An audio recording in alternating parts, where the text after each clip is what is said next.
So here is the second card that we're going to be doing in this class.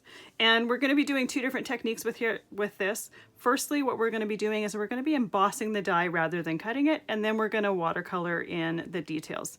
So embossing the die is something that a lot of people don't think to do, simply because when they see die cut, they think they have to cut it. I didn't clean out the rest of my yellow from the last die cut, so I got to do that in a second. But embossing the die is something super simple, and it's something that I really like to do, especially with background dies, because it's just I love when you can use your tools in more than one way.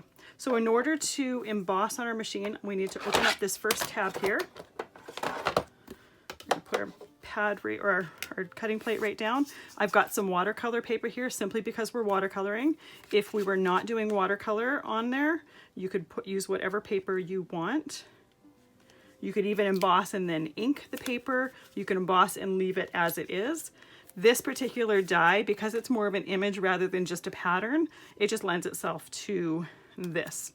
So I'm holding it in place with that same die tape that I had before, placing it with the paper side up. So you do need to have a rubber embossing mat for this. There's many different companies that make them. So you're going to put that over the die, and then a couple scrap pieces of paper. I don't know why, this just helps tighten the sandwich and it gives you a better emboss. These pieces of paper you're just going to keep using over and over and over and over again, and eventually they're just going to start breaking down. And it depends on your machine. I have two here. Sometimes some machines only need one, sometimes some machines need three. But you'll kind of get to know for your machine how many you need. And those pieces of paper, I just store them right with my rubber embossing mat, so I always know exactly where they are. So we're going to run it through the machine. And then just to make sure that that is really good impression, I'm just going to run it back again as well. And then let's move this to the side and get rid of our machine.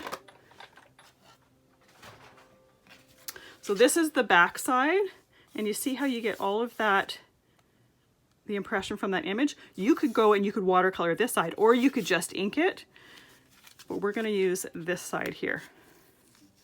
And the fun part about embossing a die is it almost looks like a quilt a little bit, because you get the indent from the die and then a bit of a puffiness from the from it sitting inside where it would normally cut. So now we are going to watercolor. And I am going to just use my favorite thing for watercolor, which are these. They're just the ink refills for distress ink pads.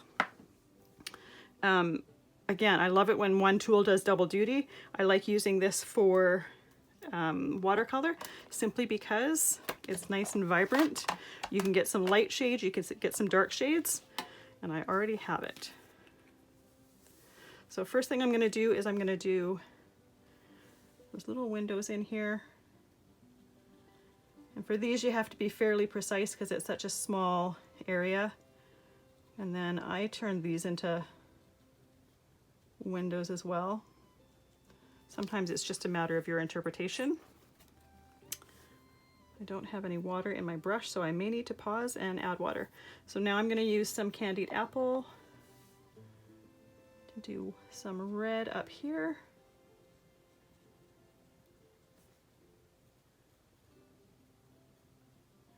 And you do need to be fairly careful just because you don't have an embossed, like a stamped and embossed line to stay within those lines. So it is easy to go out of the lines. I'm going to pause, I'm going to fill my brush. All right, this is going to go much smoother. All right, so now I'm going to use pumice stone for these little rocks here. Now for the background, I made it so that the colors came right up to each other, and I let them run a little bit. I kind of thought it looked a little bit more like a stormy day by doing that, and it kind of looked a little bit more like a full picture. Once again, if you're not using the same die to do these techniques, you're gonna have to choose for yourself what makes sense for watercoloring. And I go up to the edge of the circle for this particular one here. Clean my brush off. Now I'm going to use Stormy Sky. Let's do the sky. And just the name Stormy Sky just means it's a perfect color for this. So I always start where I want my paint to be the darkest. And then I brush out. I'm gonna reload my brush there. And I'm trying to be careful with that line from the lighthouse. You'll find that when you go right up to the indent from the die, you'll get a little bit of kind of an outline almost. That I like because I think it just makes the image look like it's outlined a little bit. It's just a slightly darker shade of your color. All right, so that is fully filled in. I'm just gonna go with some of the darker shade and just put it right in here while everything is still wet, just to make that a little bit darker there. You can make it light or as light or as dark as you want it. If there's an area that's a little bit too dark, while it's still wet, you can just lift it up and then clean your brush off. Now let's do right over here.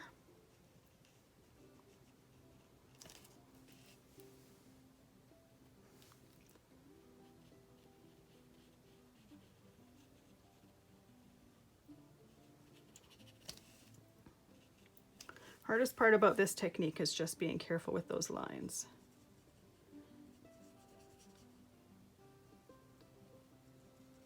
There we go. So sky is done. Now let's do the water. So the lighter part of that water there I did with this tumbled glass, which is just a really light, pretty blue color.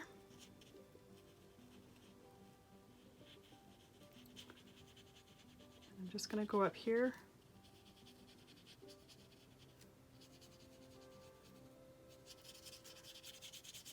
And again, you can be as precise as you want with this. Now I'm going to go into Salty Ocean because just its name means it should be used for this. For this particular die, you could even go and just paint in those colors, like those openings and stuff like that. I chose not to for this simply because I didn't want you to be sitting there for a long time watching me watercolor individual sections. So I tried to make it a little bit less detailed, but it's still really pretty. And what I love about just doing it this way is, like I said before, those little indents from where the die blades go, you get little dark lines in there, so it adds a little bit of shadow to it naturally. And now I'm going to add just a touch of Faded Jeans. Just put in some darker areas there while it's still wet. It's going to blend itself.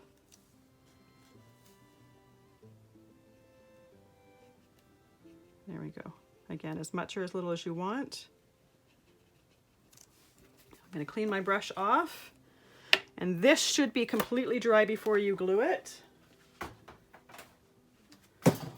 I'm going to glue the base to it, and I'm just going to lay this part on top just because it's not dry, so I don't want to be pushing my hand in there in order to press it down and then ruin the watercolor.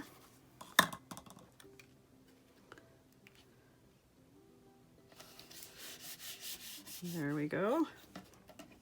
Here, I can just lay that on there to show you how it would end up being. And this does need to be, this must have dried when I went and used my brush to take off some of that excess. So it's leaving some lines there. Super easy to fix while it's still wet. I'm just gonna go with a wet brush, smooth out those lines, and there we go. So that there is card number 2. Once again, this has to wait till it dries before you can glue it together, but that is what it looks like when it's completely dried.